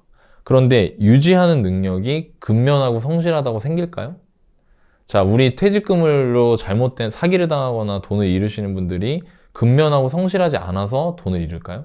그건 아니죠. 여기서부터는 갖춰야 되는 요건이 달라진다는 거예요. 각각의 능력마다 이 능력이라고 해놨지만 실제로 뭘 해야 되지, 그거를 해야 될 걸로 뽑아냈을 때 내가 갖춰야 될 걸로 다르다는 거죠. 근데 사람들이 이걸 이해하지 못하고 실제 행동을 하지 못하는 가장 큰 이유는 내가 뭘 가져야 되는지 모르기 때문이에요. 근면하고 성실하면 벌고 모으는 건 할 수 있어요. 그럼 유지하는 능력을 가지려면 뭘 해야 되냐? 제가 생각하기에는 원칙을 갖고 있어야 돼요. 돈을 굴리는 원칙을 갖고 있어야 된다. 돈을 관리하는 원칙을 가져야 된다는 거예요. 예를 들면 나는 어떤 시기에 투자하겠다. 어떤 사람에게 돈을 맡기겠다. 어떤 경우에 창업하겠다. 이런 자기만의 원칙과 기준이 있어야 돼요. 그리고 2번째는 그 원칙과 기준을 고수해야 돼요. 그럼 아마 그러실 거예요. 너나님 그 원칙이 뭐예요? 저 안 해봐서 모르겠는데요. 그 원칙은요, 여러분들이 배우셔야 돼요. 제가 언젠가 한번 추천도서 코너에서 그런 얘기 한 적 있어요. 투자는 하면서 배우는 게 아니라고. 배워서 하는 거라고. 되게 많은 사람들은 그냥 한번 해보자. 그러니까 이렇게 얘기하더라고. 뭐 어차피 10만 원씩 투자하는 거니까 괜찮지 않아요? 근데 여러분 잘 보세요. 여러분이 통장에 1000만 원 있는데 10만 원 투자하면 여러분 전체 자산의 1%를 투자하는 거예요. 100억을 갖고 있는 사람이 1000만 원 투자하면 여러분들보다 100배 많이 투자하는 거지만 그 사람은 자기 자산의 0.1%밖에 투자하지 않아요. 돈을 잃는다는 거는 아무리 작은 경험이라도 의미가 없어요. 돈을 잃으면 안 돼요. 그럼 잃지 않으려면 어떻게 해야 되냐? 배워야 돼. 그럼 어떻게 배우냐? 누구한테 배우냐? 내가 원하는 걸 갖고 있는 사람한테 배워야 돼요. 사람들이 대부분 그 배우는 과정을 잘못하는 게, 원칙을 수립하는 과정이 잘못되는 게 내가 가지고 있는 걸 갖고 있지 않은 사람한테 배워. 그러니까 주식을 박 차장한테 맞아. 배우는 거야. 이거 너무 황당해. 너무 당연한 얘기잖아, 이거는. 내가 주식 투자를 해서 10억을 벌고 싶어요. 그러면 김현준 대표한테 배워야지. 그걸 왜 박 차장한테 가서 배우고 있냐고. 박 차장은 10억을 못 가지고 있는데. 그리고 그걸 배워서 자기의 원칙을 만들어 놓고 그걸 고수하면 그때부터 잃지 않을 수 있다. 그 다음에 마지막에 이 돈을 쓰는 능력은 저는 돈에 대한 철학이 있어야 된다고 생각해요. 그리고 이거는 사실 처음부터는 중요하지 않다. 나중에 돈이 쓸 만큼 벌어진 다음에 고민해도 늦지 않다. 저는 그런 생각을 했던 것 같아요. 김승호 회장님, 제가 뭐 감히 볼 수 없지만 김승호 회장님 정도 되시니까 이런 부분에 대해서 고민을 많이 하시지 않았을까? 많이 벌고 잘 모으고 그 돈을 잃지 않는 거에 집중하다 보면 돈이 불어나게 돼 있거든요. 그러니까 여러분들한테 그 말씀을 저는 좀 드리고 싶었던 것 같아요. 코크님 어떠세요? 저는 이 돈을 쓰는 능력에 대해서 저는 이게 너무 이렇게 달라졌거든요. 예전에는 뭐 남들한테 좀 이거 있으면 좀 좋아 보이겠지? 물건으로 나의 가치를 좀 높여 보일 수 있는 이런 것들에 대해서 좀 소비를 많이 했던 것 같아요. 근데 생각이 달라진 이후로는 내 시간을 벌어주거나 아니면 관계를 나아지게 하거나 아니면 내가 공부하는 뭐 이루고자 하는 그 투자 실력을 쌓을 수 있는 것. 요 세 가지 포인트에 중점을 맞춰서 이 세 가지를 해줄 수 있는 데에 돈을 이제 쓰게 됐던 거였죠. 근데 물론 맞벌이 하다 보니까 내벌이보다는 조금 여유가 있긴 하지만 그만큼 시간이 너무나 부족했던 것 같아요. 그래서 그 시간을 벌기 위해서 뭐 집안일 도와주시는 분을 뭐 일주일에 한 번 정도 쓰기도 했고 아니면 전자제품 같은 것도 건조기나 이런 것들을 좀 사서 좀 집안일에 쓸 수 있는 에너지나 그런 체력이나 시간을 좀 줄일 수 있는 데 쓴다던가 뭐 이렇게 좀 시간을 벌 수 있는 거에 좀 쓰기도 하고 아니면 뭐 투자 실력을 쌓기 위해서는 뭐 독서 모임을 든다던가 아니면 뭐 책을 산다던가 강의를 듣는다던가 뭐 임장 갈 때 그런 교통비를 쓴다던가 이런 식으로 그런 거 쓰는 거는 추후에 좀 돌아올 수 있는 것들이잖아요. 내가 뭔가 실력을 쌓아서 이게 결과적으로 나중에는 성과로 돌아올 수 있는 부분들이 있어서 좀 투입을 했었고 관계에 대해서는 아무래도 이제 시간이 많지 않다 보니까 사람들을 만나고 모임을 나가지 못하는 부분에 있어서 이전엔 되게 이렇게 자주 만나고 관계가 좋았던 사람도 연락을 계속 안 하게 되고 좀 이렇게 모임 못 가게 되면은 관계에 있어서도 약간 좀 이렇게 어긋날 수도 있는데 그럴 때 선물을 보낸다던가 뭐 영양제를 보낸다던가 이런 식으로 쓰는 목적이나 종류를 이렇게 좀 달리 했던 게 지금으로서는 되게 도움이 됐던 것 같아요. 그 이해와 철학이 바탕이 되는 그렇죠, 거죠. 그렇죠. 아까 돈에 대한. 그렇죠. 그러니까 이게 우리는 그냥 이렇게 사례를 통해 말하지만 실제로 그 안에 들어가 있는 그 속성들은 이런 거라는 거죠. 저는 그걸 많이 느꼈고 저도 이거 돈 쓸 때 그러니까 예를 들면은 그러니까 왜 돈 많은 사람들이 기부하려고 하는지를 이제 알게 되는 거죠. 저도 왜 옛날에 내가 돈을 한참 이제 모아서 투자하기 바쁠 때는 아니 왜 저 돈을 막 기부하지? 왜 저 돈을 저렇게 막 쓰지? 이렇게 생각했는데 제가 이제 어느 정도 돈을 벌고 부를 쌓아나간 이후에 느낀 거는 뭐냐면 저 행동을 하는 데는 이유가 있었다는 거예요. 그리고 그게 그 사람들이 돈을 버는 시각과 철학이 바뀌었기 때문에 하는 행동들이거든요. 저도 요즘에는 주변 사람들 챙기는데 돈을 많이 쓰려고 하는 것 같아요. 선물을 준다거나 용돈을 준다거나 그런 것들을 하려고 하는데 그게 이제 나중에 아이한테 돌아갈 수도 있겠다는 이런 생각도 들고 옛날에 내가 원래 엄청 시니컬하고 그래갖고 그런 거 1도 안 믿었거든. 무슨 뭐 불교의 무슨 순환 논리 막 이런 거 뭐 네가 베푸는 만큼 돌고 돌아 너에게 온다 막 이런 거 있잖아요. 그런 거 웃기고 있네 막 이랬어 내가 옛날에. 야 나 먹고 살기도 죽겠네 무슨 뭔 소리 하는 거야 막 이랬었는데 아 사람들이 그렇게 하는 이유가 있구나 라는 걸 느끼면서 돈에 대한 이해와 철학이 좀 바뀌더라고. 그러면서 쓰는 게 좀 달라지는 것 같아요.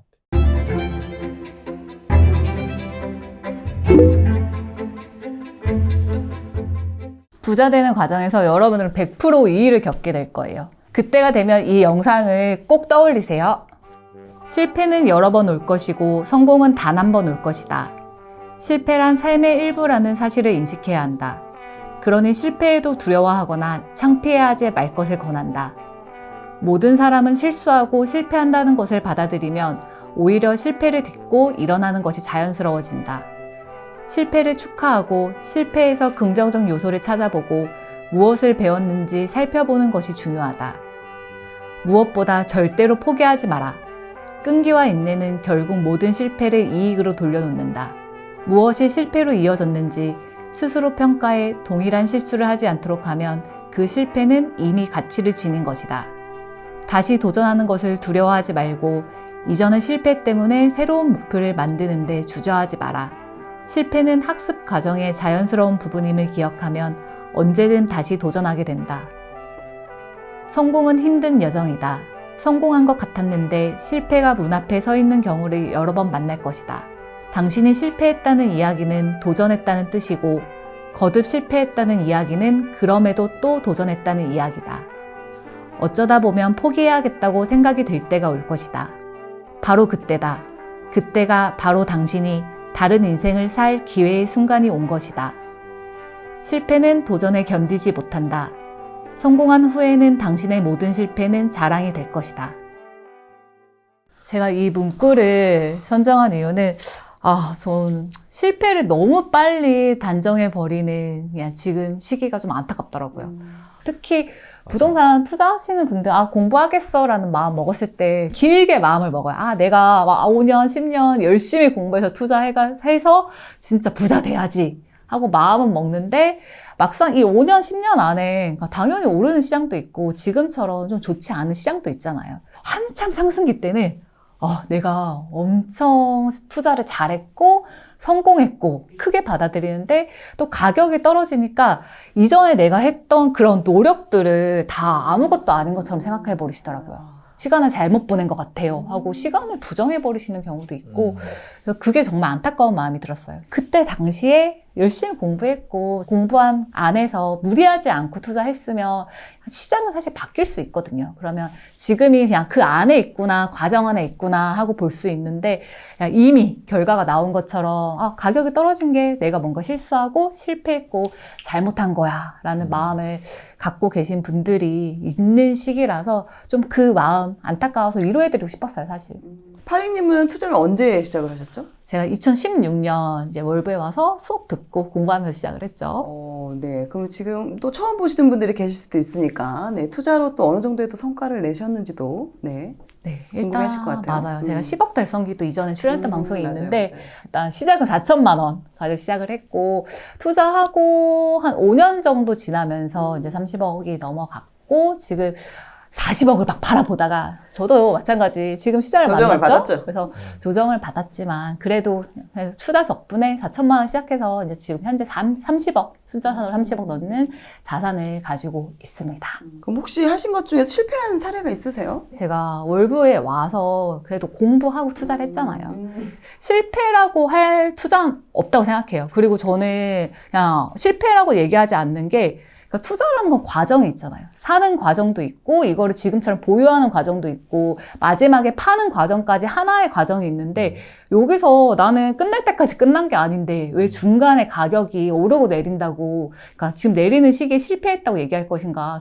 그렇진 않다고 생각해요. 근데 대신에 그냥 돌아보면 실패는 아니어도 아쉬운 건 있어요. 예를 들어서 너나이님이 2016년 열심히 분당을 투자하실 때 왜 나는 분당을 안 갔을까? 실력 차지 뭐. 재밌는 게 나는 갔거든? 나는 갔어.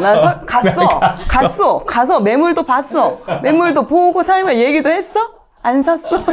선택에 있어서 시간이 지나서 아쉬움은 남지만 근데 그 아쉬움마저도 저는 지금 정말 좋은 시장 좀 있으면 올 거잖아요. 그래서 요즘은 그 생각 진짜 많이 하거든요. 내가 만약에 그 앞에 그런 아쉬운 시간마저도 없으면 똑같이 좋은 시기가 왔을 때 과연 완벽한 선택을 할까? 전 전혀 아닐 것 같아요. 제가 똑같은 실수 또 가서 시행착오는 한 번 다시 거치고 시작을 했을 거라 생각해요. 그래서 아쉬움은 있지만 끝날 때까지 끝난 게 아니기 때문에 실패는 아니라고 생각합니다. 저는 이전에 이제 부동산을 공부하기 전에는 뭐 펀드도 뭐 한 10개 가입해가지고 다 마이너스 당하고 2007년 펀드 열풍 불 때 그때 안 한 사람이 없어. 그때 저 11개 넣었거든요. 11개. 11개를 이제 분산 투자라고 생각해서 11개를 넣었는데 결과적으로 다 마이너스가 났죠. 그리고 주식도 투자했는데 네, 뭐 상장 폐지 당하기도 하고, 물론 좀 수익을 본 거는 또 이제 다른 거 책장 사버리고, 뭐 이렇게, 이런 과정들이 있었어요, 부동산 투자하기 전에는. 근데 어떻게 보면 이게 실패일 수도 있잖아요. 돈을 잃었으니까. 이것도 결론이 난 거니까. 그렇죠. 뭐 해지를 했고, 마이너스로 이렇게 매도를 했으니까, 결과물이 나왔기 때문에 이게 실패라고 얘기를 할 수도 있지만, 저는 이거를 실패라고 생각을 하지 않았던 것 같아요. 그리고 거기서 제가 그 이후로 아예 재테크를 쳐다도 보지 않고, 그래, 그냥 월급만 모아, 저축만 해. 하고, 어떠한 시도를 하지 않았다면은 그거는 실패였겠죠. 왜냐면 나를 멈추게 만들었기 때문에 그때는 실패가 됐었지만 돌이켜보니까 그럼 과연 내가 돈을 조금이라도 벌었던 거는 뭐가 있었을까 생각해보니까 제가 처음에 그 임대 아파트에 전세로 들어갔었거든요. 근데 그 임대 아파트가 분양을 전환을 하면서 그걸 좀 싸게 분양으로 이렇게 받았죠. 그리고 이제 그게 시간이 지나니까 조금 오르더라고요. 2, 3천만 원 정도 올랐어요. 그리고 나서 그걸 이제 매도하고 다른 이제 지역으로 이사를 갔는데 딱 그거 하나 떠오르는 거예요. 아, 그때 한 2천만 원 정도 벌었던 요게 기억이 내가 자산을 불린 기억이 있구나. 그럼 나는 한 부동산을 해보는 것도 괜찮겠다. 그리고 주변에 보니까 주식으로 대박 친 사람들은 없어. 주식으로는 일반 다 직장인들은 망했어요. 별로 없지. 진짜 근데 드물지. 간혹 한 단계 건너서는 이제 부동산으로 이렇게 좀 이렇게 직장 다니면서도 번 사람들은 있죠. 번 사람들이 주변에 그래도 한두 명씩은 계시더라고요. 그리고 퇴직을 할 때도 아내분이 부동산을 좀 투자해 놓은 게 있어서 되게 웃으면서 퇴직을 하시는 분들이 좀 있었어요. 이런 걸 봤을 때, 아, 그러면은 좀 부동산 쪽으로 내가 좀 관심을 갖고 이쪽으로 한번 공부를 해보는 것도 의미가 있겠다라고 하면서 분야를 이제 바꾸게 된 거죠. 제대로 좀 배우고 내가 투자를 해야 되겠다라는 생각으로 이렇게 옮겨가서 성과를 냈기 때문에 이거를 멈춰버리면 실패라고 생각할 것 같아요. 그러니까 이런 거죠. 지금 하락기에 떨어졌어? 이걸 매도 쳐버려. 마음 편하려고. 왜냐면 그 스트레스가 말도 못 하잖아요. 떨어지고 있는 거 보고 있는 게 너무 스트레스 받으니까 다시는 안 볼 거야. 그리고 나서 이제 이 시장 아예 떠나면은 그거는 어떻게 보면 또 실패로 생각을 할 수도 있으니까 실패를 만들지 않고 이걸 과정으로 만들기 위해서는 실수를 했더라도 좀 더 윗단계로 아니면 좀 더 개선점을 찾아서 나아가는 방향으로 하면 이거는 또 실패가 안 될 수 있다라는 생각이 좀 들었던 것 같아요. 사실 지금 이제 자산이 다 안 좋으니까 사람들이 실패했다고 느끼는데 이거의 핵심은 그 실패의 기준인 것 같아. 그러니까 실패 인식의 기준. 그 실패 인식의 기준이 그 사람의 이후 행동을 바꿔요. 그러니까 무슨 얘기냐면 실패 인식의 기준이 짧아. 그러니까 예를 들어 극단적으로 짧은 사람이 있다고 쳐요. 그럼 그 사람은 일주일 내에 돈을 벌지 못하면 실패했다고 여기는 거야. 예를 들면. 이제 좀 느낌이 오세요? 와, 이렇게 깔끔하게 그러니까 설명하시구나. 일주일에, 그럼 이 영상 보시는 대부분의 분들이 그럴 거예요. 아니, 무슨 일주일 갖고 뭐 실패했다고 해. 근데 여러분들 중에 많은 분들이 이미 그러고 있다는 거예요. 그 일주일 그 짧은 기간 동안에 손실이 난 거를 투자에 실패했다고 여기는 사람들이 생각보다 많다는 거죠. 그럼 저는 그런 분들한테 뭐라고 얘기를 하느냐. 그럼 투자를 하지 말라고 말해요. 왜냐하면 그분은 투자를 전혀 이해하지 못하고 있고 투자자로 전혀 준비되지 않았기 때문이에요. 그럼 이런 분들 있죠. 저는 너나님 1년 넘었는데요. 저는 2년 넘었는데요. 근데요, 되게 재밌는 게 제가 이거 투자하면서 느낀 게 실제로 저도 제가 말한 대로 행동하고 있고 그 행동의 근거는 이미 시장에서 오랜 세월 검증된 투자자들이에요. 대표적인 게 워렌 버핏인데 버핏이 지금까지 투자하면서 투자한 물건 사고 나서 한 번도 자산의 가격이 떨어지는 경험을 해보지 않았을까요? 당연히 있겠죠. 말이 안 되잖아. 그렇지 않아? 마이너스 난 게 있었죠. 그것도 뉴스에 나잖아요. 또 이렇게 크게 버핏이, 나잖아. 버핏이 실패하면. 마이너스 나면. 근데 또 그런데 되게 웃긴 게 한 5년, 10년 지나잖아? 역시 버핏이 맞았다. 막 이런 소리가 나와. 버핏이 중국의 어떤 회사 투자했는데 투자가 계속 떨어졌거든요. 근데 나중에 버핏은 매도 차익을 내면서 빠져나왔어, 거기서. 그러니까 이 중요한 게 뭐냐면은 괴로움이나 공포는 전염되기 때문에 여러분들 주변에 예를 들어서 글렀다, 텄다 이런 반응을 보이는 분들과 실제로 돈을 번 사람들과의 차이를 있는 그대로 보려고 노력을 해야 되는데 감정적으로 휩쓸리는 거야. 내 주변 사람들한테. 그러니까 여러분 이 방송이 여러분한테 전 도움이 됐으면 좋겠어요. 여러분들 주변에서 돈을 벌어본 적이 없는 사람들과 똑같은 수익 기준, 그 실패 기준을 갖고 있으면 여러분들도 실패할 수밖에 없다는 거예요. 이게 굉장히 중요하다. 실제 투자 얘기를 한번 해볼게요. 자, 투자를 자산 하나에 몰빵을 하는 사람이 있을까요? 물론 있어요. 있는데 대부분 투자의 경험이 많지 않은 분들이나 혹은 투자에 대한 공부가 되게 잘 돼 있어서 이해도가 높지 않은 사람들은 무서워서도 잘 못해요, 이걸. 물론 가끔 그냥 무모하게 하는 분들도 있지만. 그러면 실제 투자는 이렇게 되는 거거든요. 내가 예를 들어 4개로 돈을 쪼개서 투자를 해요. A, B, C, D. 베스트는요, A, B, C, D 다 올라가는 거예요. 워스트는 뭐죠? 다 떨어지는 거. 다 떨어지는 거예요. 그러면 그 중간에 어디쯤 있잖아요. 예를 들면 2개는 올라가고 2개는 떨어지고 3개는 올라가고 1개는 떨어지고. 근데 잘 생각해 보세요, 여러분. 3개 올라가고 1개 떨어지는 게 나을까요? 1개 올라가고 3개 떨어지는 게 나을까요? 같은 금액이라면 3개 올라가고. 그치. 근데 여기서 코크님 말이 정답인 게 같은 금액이라면 단서가 붙어 있잖아. 이거 무슨 얘기냐면은 이건 진짜 투자 얘기예요. 내가 예를 들어 4개를 투자했는데 하나가 5억이 올라갔어요. 5억을 벌었어, 하나에서. 근데 나머지 3개에서 3천씩 잃었어. 그럼 그 투자 잘못된 건가요? 아니죠. 이익이 났죠. 아니잖아요. 실제 투자는 이런 일이 비일비재하다는 거예요. 여러분들은 투자를 많이 안 해본 상태에서 이거를 두려움을 갖고 있는 분들은 아까 제가 3개 오르고 하나 떨어지는 거랑 하나 오르고 3개 떨어지는 거 딱 들었을 때 아, 당연히 3개 오르고 하나 떨어지는 게 난 거 아니야 라고 생각했다, 만약에 내가. 그럼 여러분들 아직 투자의 경험이 없는 거예요. 실제 투자는 그렇지 않다는 거.